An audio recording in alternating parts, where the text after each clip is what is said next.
E a gente segue por aqui, porque o âncora de Ué da Coisa, Reinaldo Azevedo, escreveu sobre a declaração do presidente do PL, Valdemar Costa Neto, especialmente a declaração do fim de semana. Reinaldo segue afastado, tratando uma inflamação aguda, vai se recuperando a voz.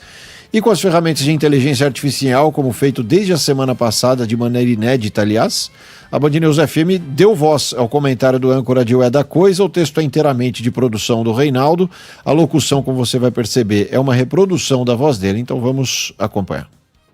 Há modos distintos, mas que podem se combinar, de trair Jair Bolsonaro e o bolsonarismo. Vamos ver. Já escrevi aqui algumas vezes, como vocês sabem, que o Centrão e os entusiastas da candidatura de Tarcísio de Freitas à presidência choraram lágrimas de crocodilo com a condenação do ex-presidente. Curiosamente, o ainda deputado Eduardo Bolsonaro, do PL de São Paulo, que não está disposto a entregar sem luta a sucessão no campo da extrema-direita, também recorreu ao réptil para designar os que estão de olho no, digamos, legado de seu pai. Vamos pensar, começando pela manifestação mais eloquente deste fim de semana. Valdemar Costa Neto, presidente do PL, participou, junto com Gilberto Kassab, presidente do PSD, no sábado, de um evento promovido no âmbito do Rocas Festival de Itu, evento podre de chique, para o público que tem cavalos de fino trato.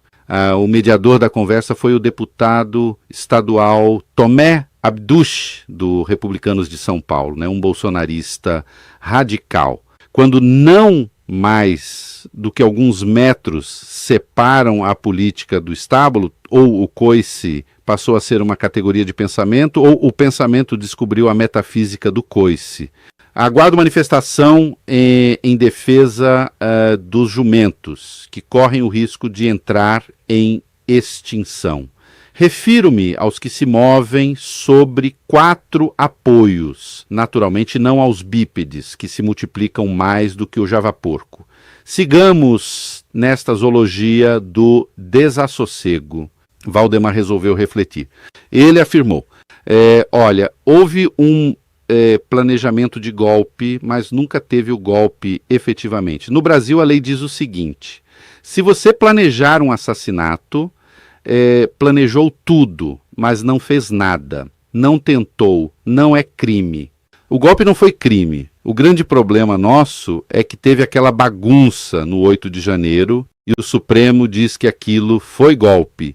Olha só que absurdo. Camarada com um pedaço de pau, um bando de pé, de chinelo, quebrando lá na frente, e eles falam que aquilo é golpe. Quando ele pronunciou a palavra assassinato, e o plano Punhal Verde e Amarelo previa a eliminação do presidente Lula, do vice-Geraldo Alckmin e do ministro Alexandre de Moraes, Kassab resolveu dar uma golada de água. O copo estava vazio, engoliu em seco e a seco.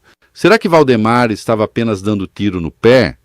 No mesmo evento disse, o grande problema é o seguinte, o Supremo decidiu, nós temos que respeitar, mas o Supremo só está fazendo isso porque tem apoio do governo, o Lula está do lado deles. Então esse é o grande problema que nós enfrentamos. O presidente do PL não é burro, ou ainda estaria na cadeia fazendo risquinhos na parede para contar os dias.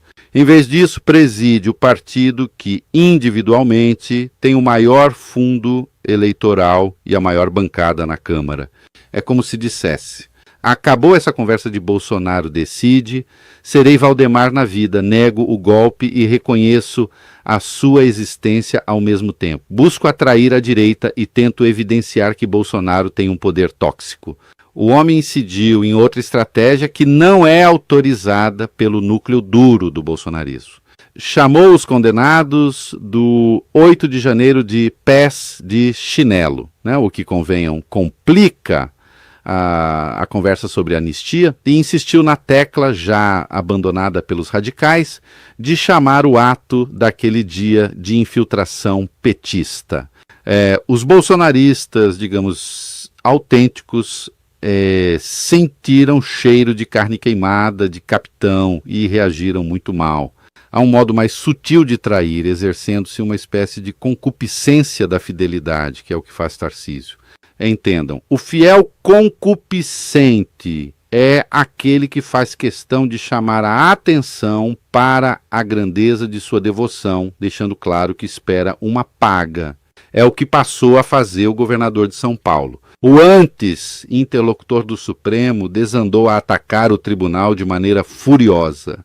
Se parecia uma ponte entre a direita moderada e os sectários, resolveu se comportar, ele também, como um extremista, chegando ao despropósito de afirmar que não confia na justiça.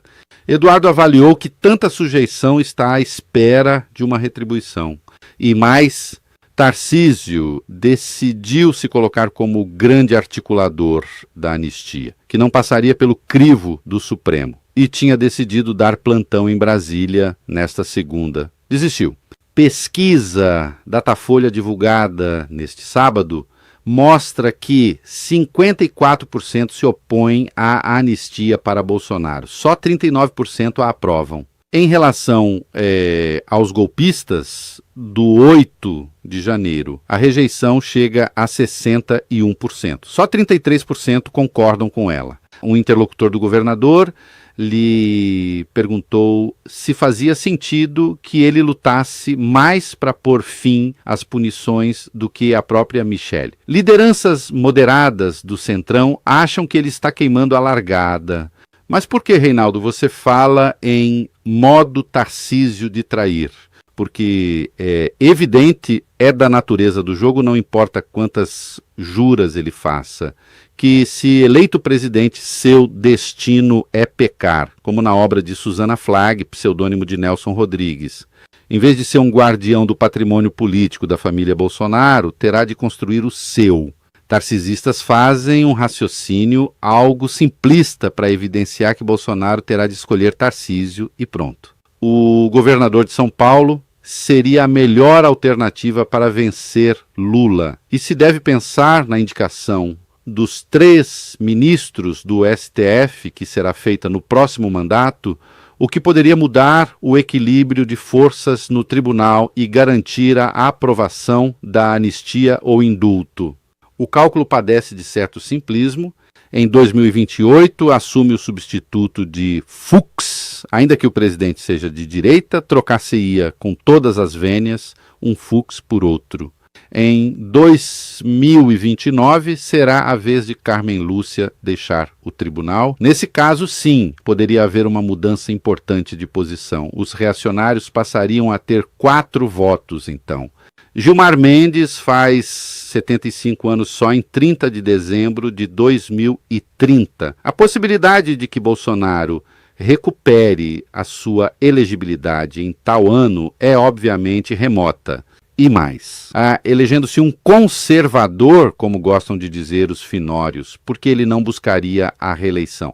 Mesmo com a eventual substituição do decano por um reacionário, seria preciso ainda ganhar mais um voto para fazer o 6-5. Mas se Lula vencer, aí é que a composição do Supremo ficará distante do que quer o bolsonarismo. Sim, é fato. Quem, no entanto, faz cálculos lá do lado dele sabe que Bolsonaro, do ponto de vista eleitoral, já era.